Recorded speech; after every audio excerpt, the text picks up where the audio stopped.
Hey guys, welcome to Gen Next Door Podcast. I'm Jennifer Otero. I started this podcast to highlight the stories of local business owners, entrepreneurs, and creatives on how they started their businesses, advice they offer, and what they are doing to make a difference in the community. This is a safe space for like-minded people who want to be inspired and get motivated to live their dreams, all while giving back no matter how small. I'm right there with you, so let's do this. Hi everyone, welcome back to Gen Next Door Podcast.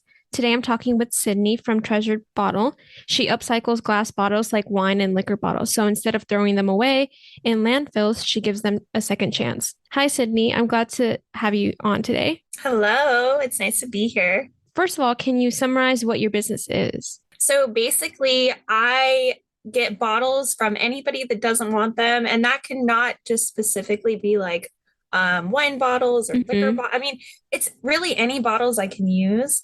I really just focus on just trying to save what I can and making them into something that somebody else can use. And it doesn't just revolve around drinking glasses. It kind of just revolves around anything that I can use. Before we talk a little bit about your business, can you tell me a little bit more about yourself? Where are you from? Who are you? So who am I? So I am somebody that's got a lot of colors to me. I'm native to Arizona. I've been here for my whole life. And all 29 years, almost 30.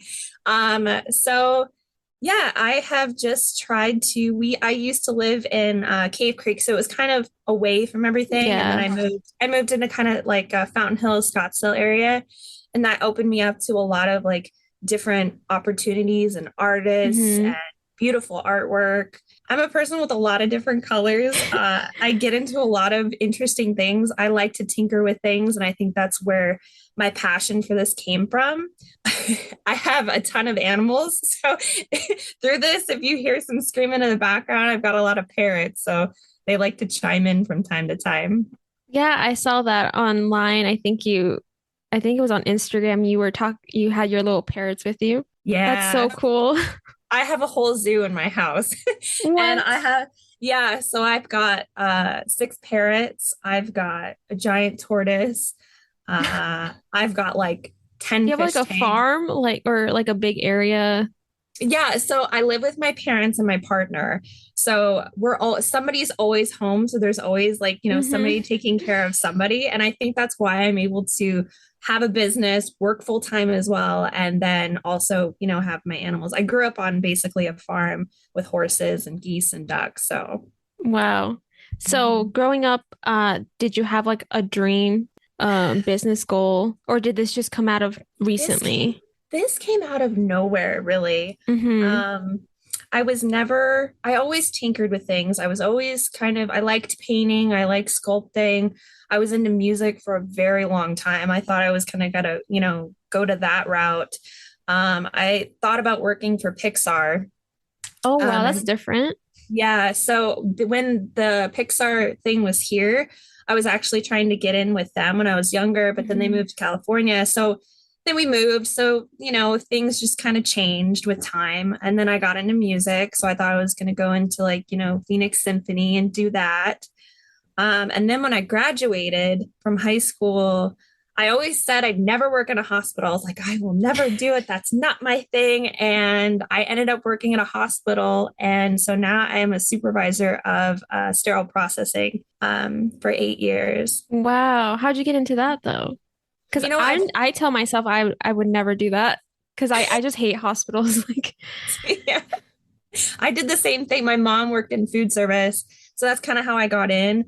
My mom was like, you need to find a job. We need to kind of get you out there. And I was that kind of tomboy. So I grew up running machines with my dad. We had a construction company. So I grew up running backhoes and bobcats. And I thought I was going to be a dump truck driver. Oh my goodness. Time. I told you I have a lot of colors to me.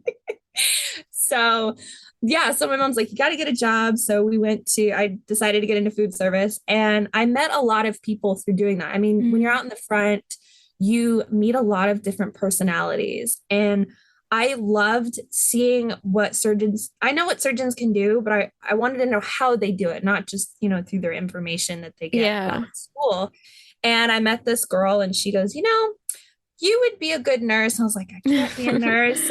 And so I met another person that worked in surgery, and she goes, come down and see what I do. And she showed me all the instruments, and if it wasn't for what they do, we wouldn't be able to have safe surgeries. And that's where I kind of fell in love with it, because it's kind of back of the house stuff. Nobody really knows that we're there until there's a problem. And that's how you want to be. So everything took off from there. So I've been doing that for 8 years.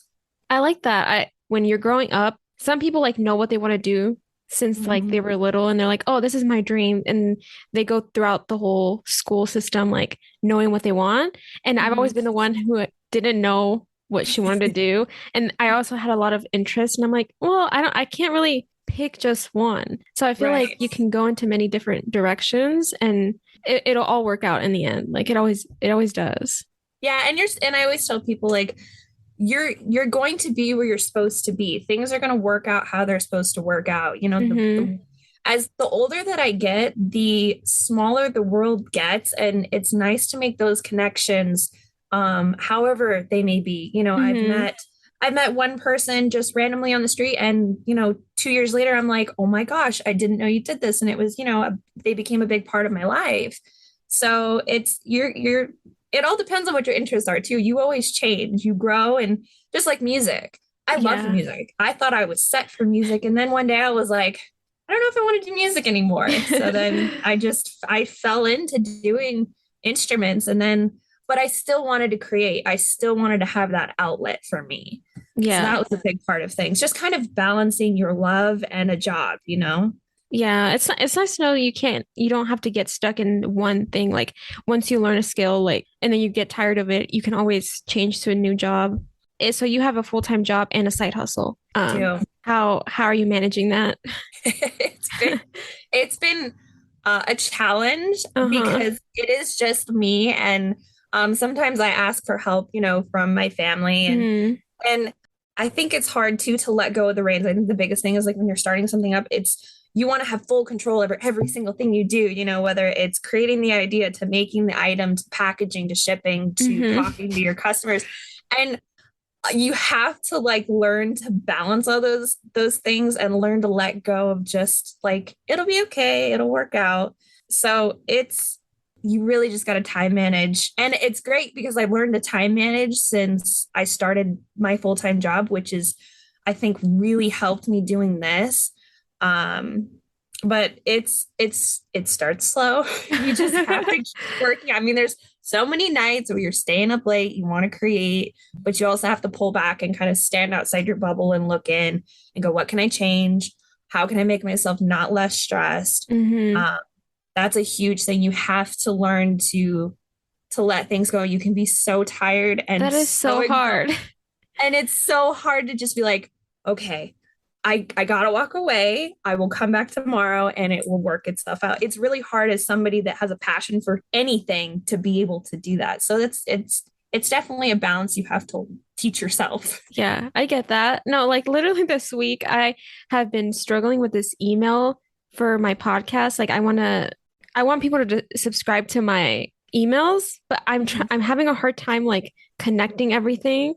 So it's been really frustrating. And I just think if I ever get really big and need more people and need employees someday, like I don't know if I can let go of every little thing, because I'm very like a perfectionist. You can't do it right. I have to do it. It's your baby. Yeah. So I get that. And I will admit that it's nice to ask for help too. So when I got into this, I didn't know where to start, and I kind of started looking at other people's like work. Like, okay, how do you manage doing things? Like, there's a guy in Napa that I'm friends with that he does the same thing that I do, but he does candle making instead. And he's been doing this for years. That was his baby. And he has posts that he posts on Instagram that are like, learn to let go. And he's upfront with his followers, like, hey, everything's not peachy all the time. It's very hard. I'm up late. I had to let go of the reins and hire somebody, but they're doing a fantastic job. And understanding that like it's not a perfect picture and you're not perfect, but I think that's what makes people connect with you more. Like you said, like you're, with the emails, I've struggled with, getting my site up, it was very frustrating. And I had to kind of look at other people like, okay, I'm frustrated, but work with me. Just wait and work with me. And it takes time. Yeah. So how did you come up with your business idea? So I'm not a huge drinker. I've never been a huge drinker. And some of my family members, they know all the different kinds of wines, all the different kinds of juice. And that I was just like, it's not me. So one day I saw just some glass work somebody did. And I went into the store and I was looking at all the beautiful bottles on the wall and all these different labels. And I was like, that would be such a pretty glass. And then I realized I go to a family party and they were just constantly throwing all these bottles away. And I was like, I know you can recycle them, but it'd be a really cool idea to, do something different with it. So I bought $100 little cutter and I started trying to, score it and cut it with a flame. And then that's kind of how everything grew. And I was like, I could do this. I can make this something for me, because at that point I wasn't painting a lot. I wasn't really sculpting. My love of artistry was kind of going away because, you're focused on money and more adult things. And I'm like, I could do this. No one else is doing this. I think I'm going to try it. So that's kind of where it started blooming from, this big giant wall of liquor where I was like, I can do something with that. They're so pretty, especially some of the wine bottles. And I feel really bad. And we're wasting so much. Well, and you have to think about the people that do plastic. There's already a big business for, recycling plastics. Even when you recycle plastic, you have to put new plastic in to recycle that plastic. So you're still creating more plastic in a weird way. But the glass was something different because it was already colored. It was already molded, and you could kind of keep the shape, and it's a harder thing to break down, and people say you can break it down and use it for sand, but you can't really utilize that everywhere in the United States, so you want to make it more of a connect. Well, I did personally. I wanted to make it more of a connection with people. When you were starting out, did you start selling them, or was it just oh, let me try to do a hobby, or your intention was to sell? Selling to me at the very beginning was very scary. Oh yeah. It was very scary because I'm like, I don't want to charge too much. How do you do that? And so I had to learn very early on, you have to figure out how much your time is worth. And I always hated when people told me that, how much is this time worth? And I'm like, but I don't want to charge that much, and it's hard to find that. So it started out for me and then gifts for people. And then they kind of were like, oh, well, can you do this? Oh, well, can you, make this into a candle? Oh, well, can you, you should think about selling these. And I'm like, I don't know where to even start with that. Are you kidding me? So I've been doing this since 5-6 years. In the last 3-4 years, I've gotten pretty serious about it. When the pandemic hit, it kind of changed everything because I had time to really focus on something. And I was very okay, the pandemic was crazy for everybody. And I was still working full time. We never got laid off. So for me, it was I need to find some extra money. I need to get serious about this, so like I said, it just kind of bloomed bigger and bigger. But I will also say I can't thank the people that were my family and my friends and kind of heard through the grapevine, because that's how I started selling was, oh, I know this girl that cuts glass. Oh, yeah, she can recycle these. And it was great because I didn't have to, get on social media and, throw it all out there and be perfect. It was they were letting me learn along the way of what I could and couldn't do. Do you remember your first sale by a stranger?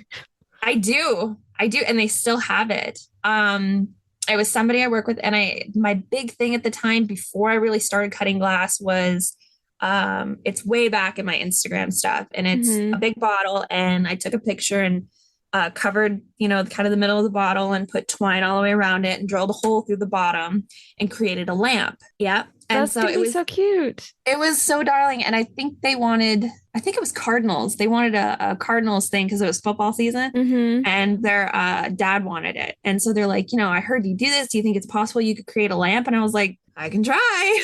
And I did. Gosh. But I sold those for a long time. And then I think it got to, I don't want to be just known for lamps. I want to be known for something else. So, how did you figure out how to cut the bottles? Did you ever cut yourself?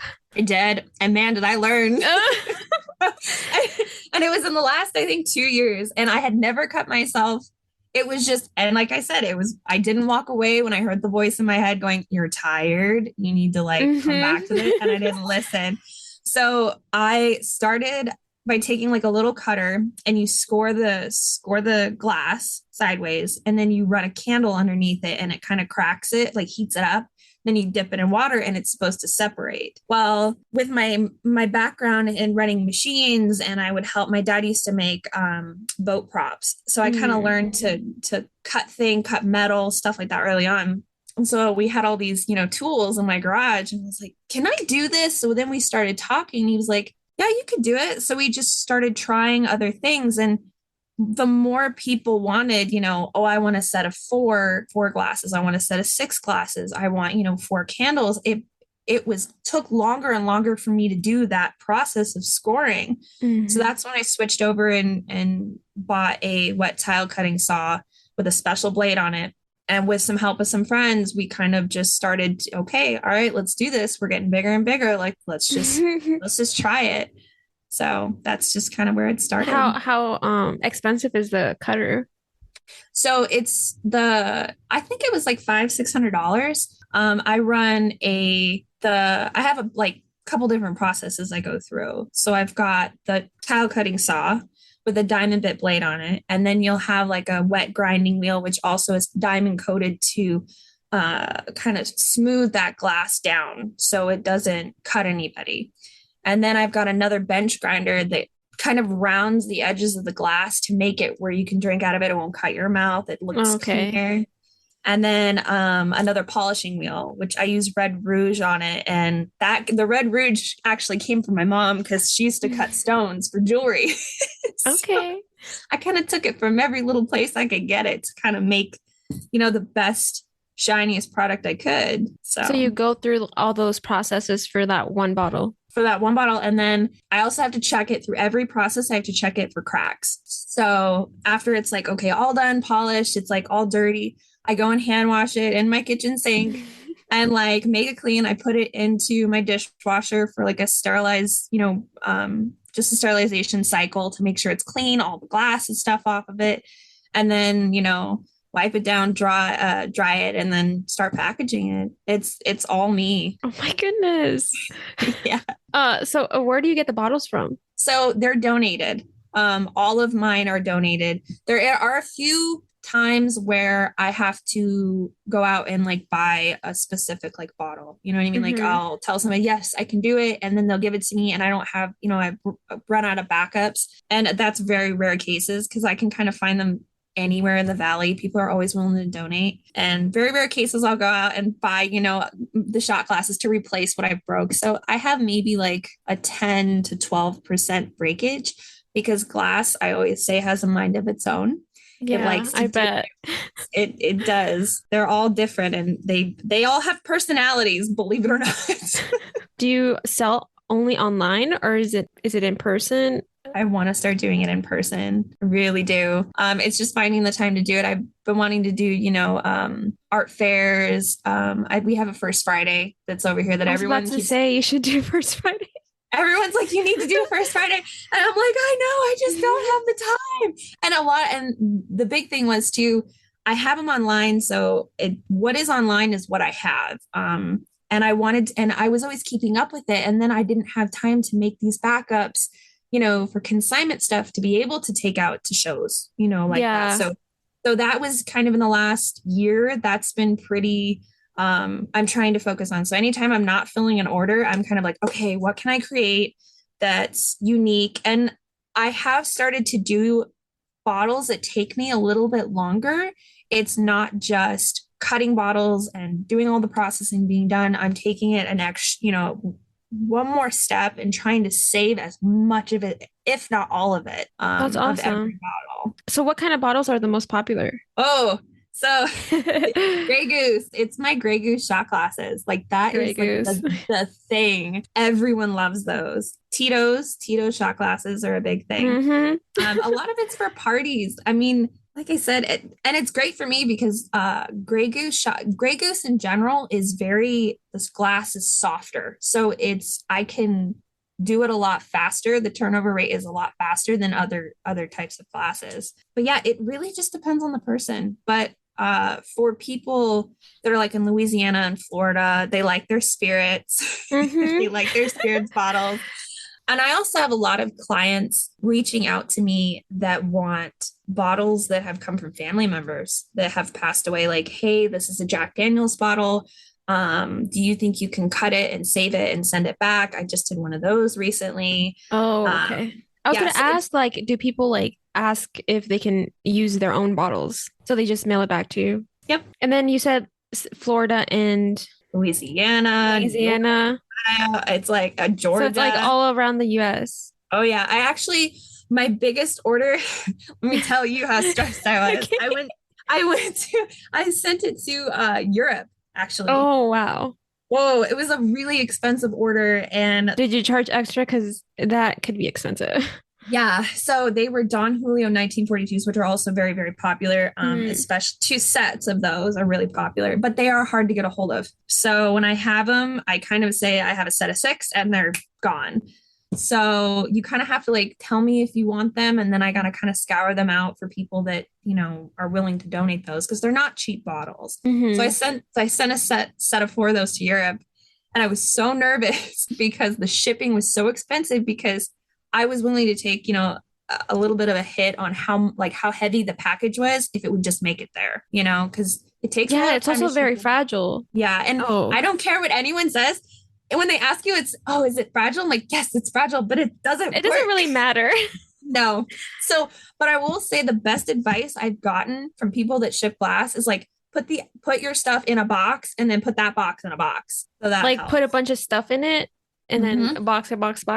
Yeah, like it's like one of those dolls, the dolls that have the dolls inside the dolls. Yeah. I'm like, I know it's like overkill sometimes, but I'm like, you're so far away and I don't want you to have to wait because I don't know why they want it. I don't know how fast they need it. I don't know if it's their birthday or anything. So I'm very like, did it make it? It made it. Okay, good. I was like sweating. I was like checking the tracking and then I said, it was picked up. I'm like, okay. So you use Etsy to sell your products, right? How has that been for you? Is it easy to use? Like, would you recommend it to other people who want to sell something? Yeah, so I would definitely recommend that they use it if they're like a first-time seller. I will tell them that they really got to read stuff because there are fees in there.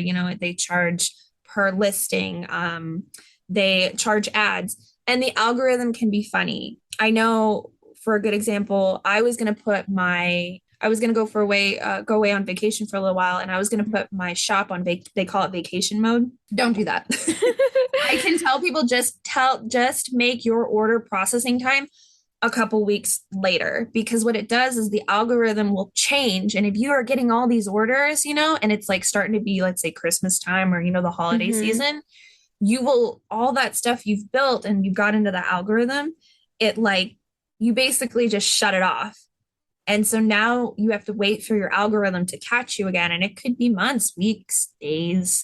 So I got that advice from another Etsy seller. And is it like, they're out of the office, so let's just like dump them at the end of the line? And that's horrible. Yeah. And I didn't know that because I haven't been on Etsy very long. And I'm trying to find like, I think Shopify, I'm trying to like kind of branch into Shopify a little bit. So not everybody will shop on Etsy. Some people just don't like it. Some people do. So yeah, Etsy is very, very simple, easy, to the point. And it helps you the only thing I would say is it's not like when you email them, it takes forever to get an email back. It's not like you can call somebody and be like, hey, I'm having trouble. So people that aren't okay with that, or that don't know that, I would say like, just make sure you're aware, like you can't just call a phone number and get somebody. Like it takes a few days. Have you ever thought about doing like your own website? Yeah, I have actually, but I did have one, but I didn't have the clients at the time that were kind of getting to know who I was or coming to my Instagram or, I didn't have that. So I thought, let me just build myself up on Etsy, see what people are interested in, and then I'll start feeding people over time. How much do you sell your items for? Or I guess it depends on what it is. So my best seller is the Grey Goose shot glasses. And with shipping and everything, that's about $27. for two mini shot glasses, and then the shipping to basically, I mean, I think the farthest was New York, and that's the same price. Okay. So let's say like it's 26. How much would Etsy take away from the 26? Couple bucks. Oh, okay. Yeah. So, and then you still have your fee. So you have your fee for the ad fee that you have every day. You have Not to the, I thought when you said ad, it's like you want to have ads. But yeah. this is just like this is when like an you ad. put it on there. So I think it's 20 cents. It's 20 cents a month per ad, if I remember correctly. And then you have you can choose to turn your ads off, which means I think it's like $1.50 a day, or you can choose however much the algorithm will throw it up. If somebody's searching for it, yours will be the first one to come up. Of course, if you pay more money, you're going to have more, more people that get that. But yeah, it just depends.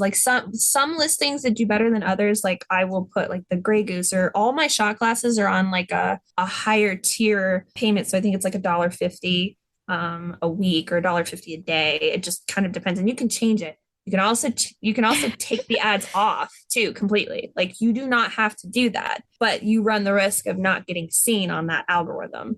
Do you think ads are good? Do you recommend that? I do. I would recommend it for your you're going to sell something and you're going to make a profit from it. I would definitely do it. And then you also if somebody sees that ad and you click on it and you decide to buy that, I get a small percentage back, which is good. Okay. So that helps a lot. Okay, so are you thinking about sticking to bottles, or do you have other designs or products you want to do? I do. So I still want to stick with bottles, just because I think that the beauty it's always focused on what's in the bottle. People are so, I mean, that's a whole culture in itself, and it's a beautiful culture. That's personally not something that I care most about. It's really what goes into it, So I go back to saying it's all about trying to figure how I can use every type of bottle in a different way. And the designs are beautiful. Yeah. And you spend a lot of money on these wines, and yes, you're paying for what's in it, but it's you could also keep it, and I always, when everyone finds out what I do, they'll always go to the supermarket or whatever, and they're like, that would be a really cool glass. Oh my God. They never. I'm already thinking okay, you could do this, you could do that. Yeah. People don't, I mean, you have to step out of that bubble, and go, and I've gotten into why a bottle is created the way that it was. For example, Grey Goose, there's a whole history on every winery, every vodka, everything, where it came from. So I started a while ago, bottle history. So I kind of I start going into what, if you look at the bottle, there's it's etched, and it's the Grey Goose has, the geese on it. But if you look at the bottle, you see the goose, but if you look through it, you can actually see the fountain and the house of where it was created, and who it kind of leads to a story. So I've been kind of diving into that, and that created a whole world in itself that's super interesting to me, and it's not just about the bottle, it's about why it was created, and why that liquid that's inside is so special. Okay, I need to go look at my bottles now. Let me see the history of it. I think you should do like little cards and put them in the box and be like, oh, this is the history of the bottle, and this is why it's being made this way. Yeah, little key facts. Yeah. So I do that, and that is a lot of research. So I have a couple videos out, and I think I've got Jägermeister, Grey Goose, Absolute Vodka, and I'm doing a Don Julio 1942 now. Those are, I mean, it's just crazy just to realize that type of culture that's behind it. And I think when people learn about that, they not only take what's inside in a different way, but it's oh, that would be really pretty. Oh, I could save it. Oh, it would mean that much more. So I do that. And then I've been, when you cut a bottle, you have this the neck of the bottle. I cut it 2 times. So I cut the neck off, and then I cut a little section of it. So the bottle the counterweight is better, so I don't break it. And so you have that extra glass, and I used to just kind of throw it away. And then I looked in the bucket, and I'm like, That bugs me. I don't like seeing that. So I started doing like coasters. So I started diving into the whole world of resin. Everyone's really Oh, big on resin. So I take the glass, whether it be different colors or whatever, and I break it all up, and then I kind of put it in like a little coaster thing and pour resin in it and set it, and we use them as coasters. We do that with cork too. We kind of stick all that in a blender and mash it up and then set it in the resin. So, if you want something just a little bit different, you can still utilize those pieces. well, that's so cool. Mhm. Can you tell me a little story of one of your bottles Oh my goodness. or a Oh, fun fact you've figured out? fun fact. Oh my goodness. Okay. Fun Okay. fact. When I said every bottle has its own personality, I'm not Hmm. kidding. So, so my, Patron bottles, take Patron bottles. Everyone, I'm sure everybody knows they are all hand blown. Oh, I don't So know that. you didn't know that? Okay. So that was like a big thing. Everyone's like, oh yeah, Patron bottles are hand blown. Well, if you look at a bottle and it has a lot of like bubbles in it, Hmm. it's hand blown. Well, those pieces love to crack because there's air inside it. So Yeah. you have to like baby it in a way. Like when you want to work with that type of thing, like you really have to you have to talk to it. You have to learn about the bottle you're cutting. Like, okay, we're gonna do this and we're gonna work out. And sometimes they have sass and they break and they're just like, well, that's that. So I can tell you my favorite bottle I think I've cut for somebody was they reached out and they had this old bottle. It was a wine bottle. I'm not sure the company. So it was a big giant wine bottle and her grandfather had it. This was the first time somebody asked me to cut something for him. Now, he had passed away. It was his favorite bottle. It was the Oh, last that's thing. that's scary. It's Like, scary. It's heavy. yeah. So they're like, do you think you could cut it and make it into a candle? And I'm like, oh my God, that's a lot of pressure because it's not like you have a backup. You don't have a second chance on this. Yeah. So I did that as I focused so hard. It's like when you focus so hard on something, you're Uh-huh. exhausted afterwards after like just a couple minutes. Let me take a nap now. Mhm. But it was so rewarding when I did it and I gave it to them, and they were just like, they were going to give it to another family member, like as a birthday gift. Like, hey, look, this was his favorite wine. It was the last bottle he had at our table at our get togethering. And it was like, said, if you ever want it refilled, just let me know, and they were local, but it Hmm. was such a heartwarming moment. And that helps me step outside my comfort zone. A lot of people have asked me to do things where I'm like, Ooh. I'm so flattered you trust me, but I don't know if I can. And they're like, you can do it. I'm like, okay, no pressure, but okay. And it works and it helps me get bigger ideas. But I think that was something where I could go, I know I can do this. I'm Oh, just and then warning you.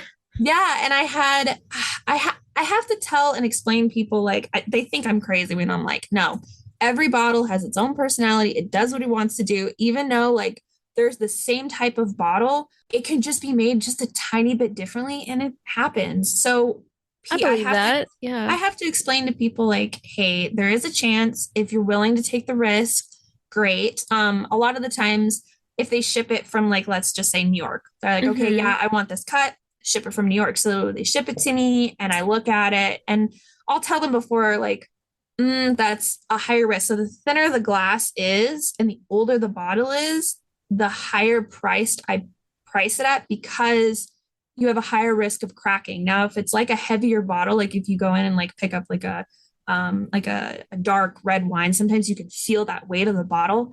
I can normally cut those no problem because Oh, I have okay. I have more of a play with how much I can do.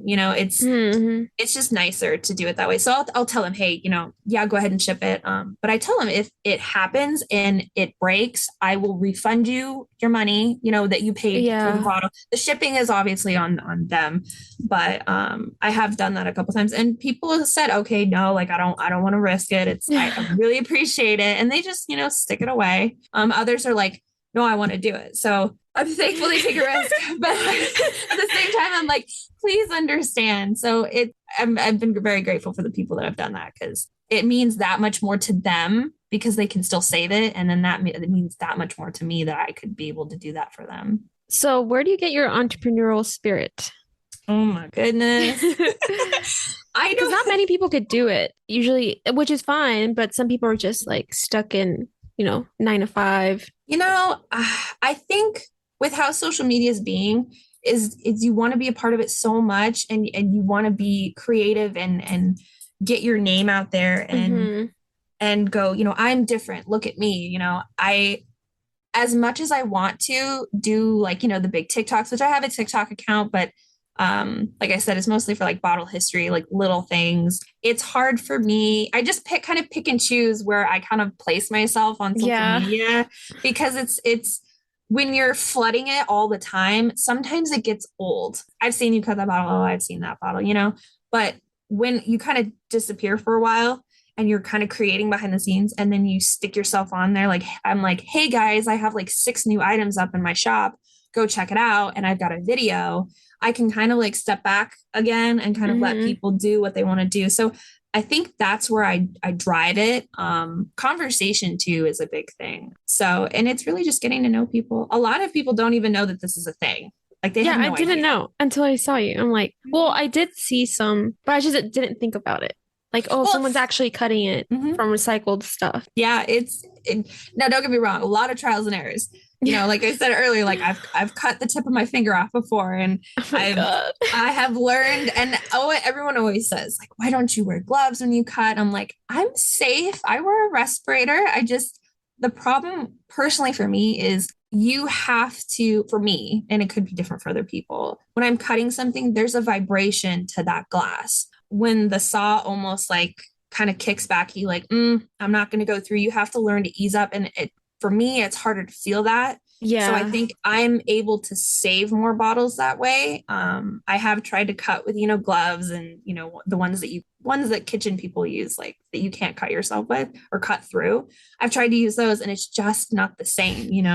So I think I've just learned to like, when I'm tired, I just set the glass down. I Yeah. come back the next day. Even, and I've told people, hey, give me another day. I promise you it'll be done. And I'm forward with them.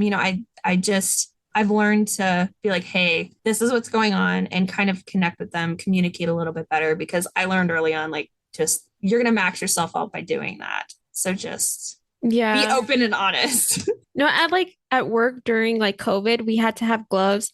They were the most annoying thing. Like I couldn't grab. I don't know. I just felt weird. And like I can't Yeah. do anything and it slows me down. So Yep. I can see that. TikTok, I can't do it. I'm I just didn't. like not comfortable being on camera. Mm-hmm. I barely got comfortable talking. So I stick to Instagram and Facebook. Like Yeah. behind the scenes. Behind the scenes, yeah. Yeah. You're like But me. Well, look I at know I me. need to push myself to do a little bit more. Mhm. Well, and you can stick yourself in things. Like I was not comfortable talking on like the bottle history videos. Like it was so weird because you have to edit Yeah. your own voice. And I'm like, I don't know if I like that. But I'm like, I know I need to do it because this is something I want people to know about. So it's just kind of slowly stepping out of your comfort zone. Hmm. And if you do it at your pace and you're getting a positive reaction, then just go at that pace. Like, I don't know how people are like full blown on TikTok, on YouTube all the Yeah. time, like mad respect, because that is not my avenue. I think that's why I feel overwhelmed because I see other people when I research like, okay, what do I need to do? And then they're like, oh, you need to go on Instagram, TikTok every day, post like once every day, then once a week, and then do all this. I'm like, okay, I'm not gonna do Oh, anything. you're like, I still want to have a life. What's the biggest struggle with being an entrepreneur? Finding the time to do it all, to be very Yeah. honest. It's you like you said, you want everything to be absolutely perfect, but you also want to sit there and create. Like I always said that if I could create and not have to worry about the social media and selling side, and I could get somebody to just, hey, here you go, here's my product, Hmm. sign off and whatever you mean, sign off, great. I've always said that that would be my perfect dream. I would be the artist in the background doing what I love, and somebody that's up front can be, taking that credit, I guess you can say. But yeah, it's definitely a challenge in every way. Even learning to be an entrepreneur is different Yeah. out of itself. I honestly, when somebody asked me, I'm like, oh, I just, recycle glass. And they're like, oh, so you have a side business? I was like, yeah, I guess you could call it a side business. They're like, so you're an entrepreneur? I'm like, sure, yeah, okay. So stepping into that world was definitely a challenge, and it still is a challenge. It's not easy, but it is fun, and a lot of people I think are responding better to that type of world, because everybody's doing something that they love. After COVID, it was like, find something that makes you happy. So this definitely makes me happy. It's not easy, but I love doing it. I feel like a lot of artists don't know at first that it takes a lot to do a business. Like if you just want to go through the creative route, do your project or art or whatever, but then you have to sell it and then market and then do all this extra stuff that you didn't really want to do, but you have to supposed to do it for your business. It's kind of like, oh, that's kind of hard because like you just came into it just to create. Right. And like I said, you have to learn. And if you have people in your family that are willing to help you out or give you ideas, then great. Yeah. I personally, for me, I haven't met anybody like that's in this type of thing that's like, hey, I cut bottles too. Like I'd be more than willing to, come help you. I haven't connected with, I've connected with people, but they're not local people. You know what I mean? So that's too a little bit difficult. You have people in jewelry making or painting. You have that type of community, but this is a little bit of a different type of. Yeah, there's not many of you here, huh? No, so it's definitely learning to grow, and forcing yourself to grow is a big thing. So what does the day in the life of Cydnee consist of? Oh my gosh. Oh my gosh. What doesn't it consist of is a better thing. So since I work 2 jobs, I call it 3. So I get up in the morning, I feed my zoo, take out all the birds. Job number 1. I take out all my parrots and I switch them to play cages in the morning, feed everybody. And then I get ready, I drive to work, I do my job, and sometimes I have to stay late. So that kind of fluctuates my hours. I'll get home, and then the biggest thing is have people like, how do you make this work with all the animals and stuff? By that time, I'm tired. I'm exhausted. Yeah, no, I'm exhausted. Don't get me wrong. Like I people ask me all the time, I don't know how you do this. I'm like, because I want to. So when I get home, we kind of communicate. So since my mom works at the hospital and my partner works at the hospital as well. So we can kind of communicate like through work too. We can pop down and see each other. It's always like communication is key in this house. Like you have to like know what's going on. I always say day by day. So I come home after work and we go, okay, this is the rundown because my mom will get home first. So it's like, okay, I took care of this, this, and this. This is what needs looked at. Hey, something came up here with the animals. So I'm kind of like Dr. Dolittle in the sense, like I'm so hands-on with all my pets, and it's definitely like a good, and I have to teach my family members because they're still my babies. So it's like everything has to be so tedious, So by that time it's like, I don't know, 6 o'clock. If I don't have anything like chaos happen, like something went wrong with the fish tank, something's like missing or whatever, I got to change cages, whatever. So that's like 6 or 7. And then I'll come out to the studio and I'll work till about probably like 10 or 11. And sometimes I'll break it up. Like if I've got like a couple orders, then I'll start them and then I'll finish them the next day and get them shipped out. Like my biggest thing is always like, got to get it shipped. That's, I don't want my product sitting because it's glass. I hate when my product sits because there's my house is not that big. So it's like, I don't want anything to get broken, especially me. Like I'm a huge klutz. So I'm like, oh no, yeah. Get it out. Like I want it to be safe. You have like the scariest job, I swear. No kidding. Like there's glass everywhere.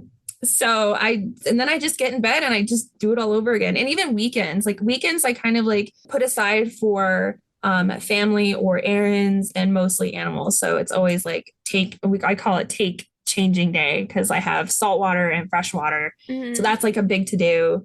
And then I have my parrots, which I want to spend time with them. And the last year it's been very hard because we've been trying to plan a wedding. So oh my gosh. It's been a huge balance. And then we also, for like extra cash, we house sit for people. So my parents will kind of take care of everything at my house.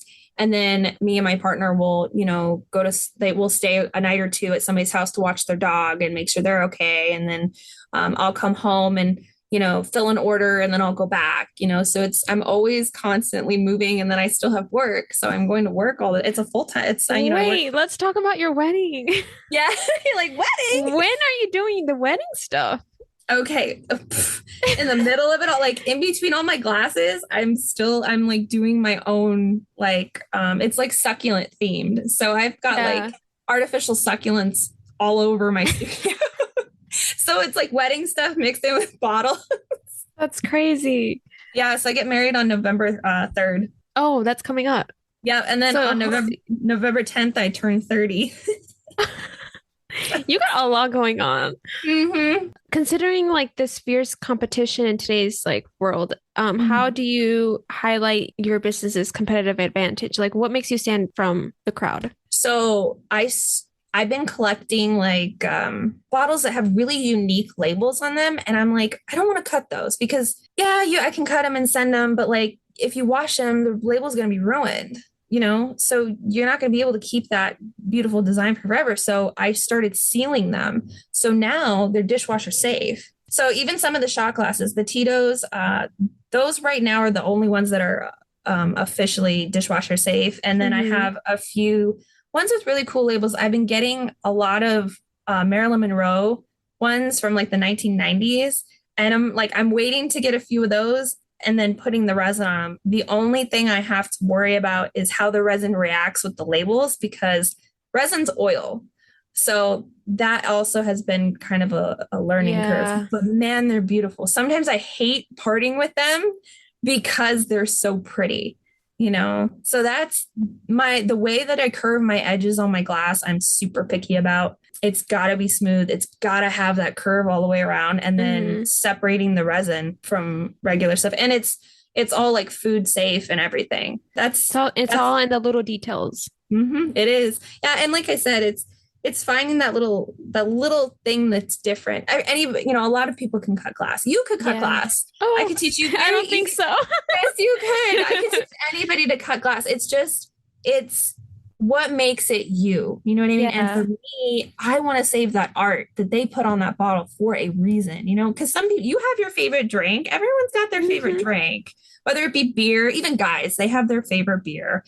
And some people are like, I want to drink water out of a Michelob Ultra or whatever, it doesn't matter. So that's my the thing I've liked the most is really saving those labels. Awesome. So, what do you enjoy most about what you do? Just being able to, I don't know, just create. I'll sit back. Period. It's just create because there's times where I've come up with an idea. That's not going to work. Yeah. I go over and ask other people like, hey, what do you think? And these are people that don't know how the process works. I want to get what they think. And then sometimes a little light bulb will go off. So it's always constantly changing something. I want to turn the thing you're looking at into going, wait, what was that? That's a what? That's cork. Wait, that's a wine bottle. Yeah. Like that's what I want somebody to do. You can look at a bottle and go, that came from a bottle. Like the lamps. That's where kind of how it started. Like you could look at that bottle and go, it's a wine bottle. I didn't want that. I wanted somebody to go, wait, that's a wine bottle. So what are your goals for the next 3 or 5 years? Like what priorities do you want to achieve? And what barriers are in the way? Time. Not enough time in the day. I know you don't have any time. You need to stop sleeping. Sleeping is for the weak. Yeah. Where coffee comes in. No, I really think it's challenging myself to come up with these different ideas. And I think that's why I started the bottle history. I want to dive more into that and kind of open that world to people. And maybe people that didn't enjoy a drink, maybe can enjoy the drink a little bit more because they're considering a few things, I want to keep growing, but I want to grow at my own pace. Because the one thing I'm so afraid of is people going, oh my gosh, this is amazing. And then have all these people come and want my stuff, but then I can't produce it fast enough, or I can't produce it to my standards. That's something that I really have to express to people to go, you could do this full time. I'm like, yes, but that could be overwhelming, especially because you're by yourself. All of a sudden have a bunch of people come at you and you're like, I don't have time. I don't have hands. Yeah, and I have gone through that. Like I had somebody that ran a candle shop asked me for 100 candles, like 100, A they hundred. 100, and they gave me a bunch of the bottles that they want, and they told me what they were looking for. So I cut them, and you know, the more and more that I did it, I felt like a factory person. Like I was just producing it and not like really loving and putting in every single thing I did. So I didn't take on a lot of those. So I take on orders. I take, but they're smaller orders, whether it be, I think my biggest one was like 20. And I'm like, okay, I can do that, but that's really how I want to go because I can focus on that detail that makes them all individual and makes them part of, something that I love. Yeah, it's more artwork than like production. Right. Because otherwise, like anyone could just go to the store and like buy a bunch. What are you doing for Halloween? Like, are you selling specialty stuff? Was, as much as I wanted to, we always go big or go home for Halloween when we Yeah. do decor. I mean, every year we've done something crazy, but this year we just didn't have the time. And I like bought stuff to do Halloween stuff. And I'm like, I want to so bad. Like I did pumpkins last year. So I did like special order pumpkins for Thanksgiving. So they have like succulent, artificial succulents around it. So I did do a few of those. But other than that, I think I'm like, No, you got your wedding going I know. on. That's why. I'm skipping Halloween, but I am focusing more on Christmas. Like that's what we all kind of decided to do. Like we're gonna focus on like really putting things out for Halloween. People enjoy. Like we're gonna cut the tops off of bottles, which we've done in the years past, and then we're gonna stack them up like a Christmas tree, which people love those. No way. Yeah, so we're gonna start doing those and like having more of those done so that I don't have to make them. I can kind of like focus on Christmas stuff now, which is kind of weird, but it looks better. It comes out better, and people can have it earlier too, like right when December hits or Thanksgiving, they can have it all ready to go. So that sounds bad. I love Halloween. I couldn't do it. No, you're okay. This year, you're okay. So what do you read or watch to stay informed or for fun? I always go on YouTube. So I call YouTube like my TV because I don't watch TV. And I like kind of, what is it called? Oh, it's called Business Insider. So they kind of like go behind the scenes of like why things are made and where they're made. They did like the Mexican flowers and how they're made and where they come from. Today, I think I just watched spider silk and how like where spider silk comes from. Like I am that type of person. What? Like that's what I want to watch. And then today I found they're in Britain, and it's like old historic homes, and they want to basically like make more money, bring more people in. And so I look at the architecture of that, like what's in the background, what kind I of love old houses. I love the little details. Vintage is like a huge thing with me, like Yeah. things that are forgotten. We're big on like antique shopping, so yeah, I do a lot of that. So I'm super nerdy when it comes to that. The only thing I think I've watched is House of Dragon. That's been recent. That's about it. Good, And that's like good. Few and far between. Do you listen to podcasts? I feel like you should, like while you're doing your bottles and stuff. Like you don't have to like pay attention. It's just like in the background. Yeah, I do that a lot. So I do that a lot when I'm cutting because I have to have earbuds in anyways. So I either play like a little bit of music, but it's always something informational. And I do podcasts. Mine are a lot of like murder mysteries and I love those. Cold Like case crime. So that's like always a big thing that's going on in the background. So what's something you want to leave the listeners with? Information about your project, last inspirational words. That's inspirational as well. Just when you go to the grocery store and you want to pick up your favorite bottle of wine, step back and just appreciate what it is, because it can always be something more. And if you are ever wanting to just throw it away, it's okay. It happens. Like try to recycle when you can, or find people like me that are willing to make something out of it, because it does help, and it goes to a good cause. So just kind of step back out of that normal bubble and appreciate, just in a different way. Okay, last question. What do you love about Arizona, specific local business or location? Oh, goodness. I've grown up here for so long, and it's like I can't get over the sunsets.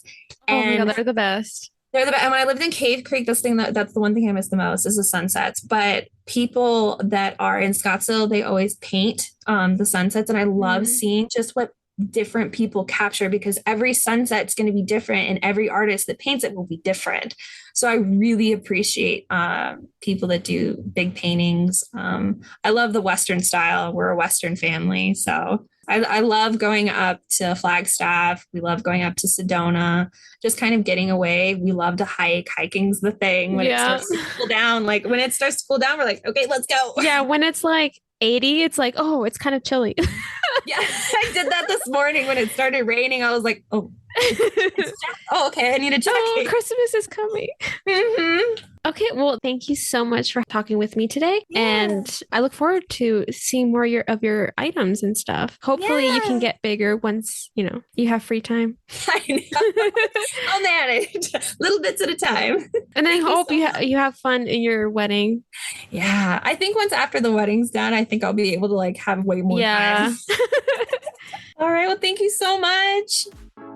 Thanks for joining me this week. I apologize. I didn't post last week, but I'm going to give you another episode next Tuesday, so stay tuned for that. And please check out Cindy's business, Treasured Bottle. She upcycles glass bottles to give them a second home. If you like this episode, please follow so you can listen to future episodes. Thanks for listening.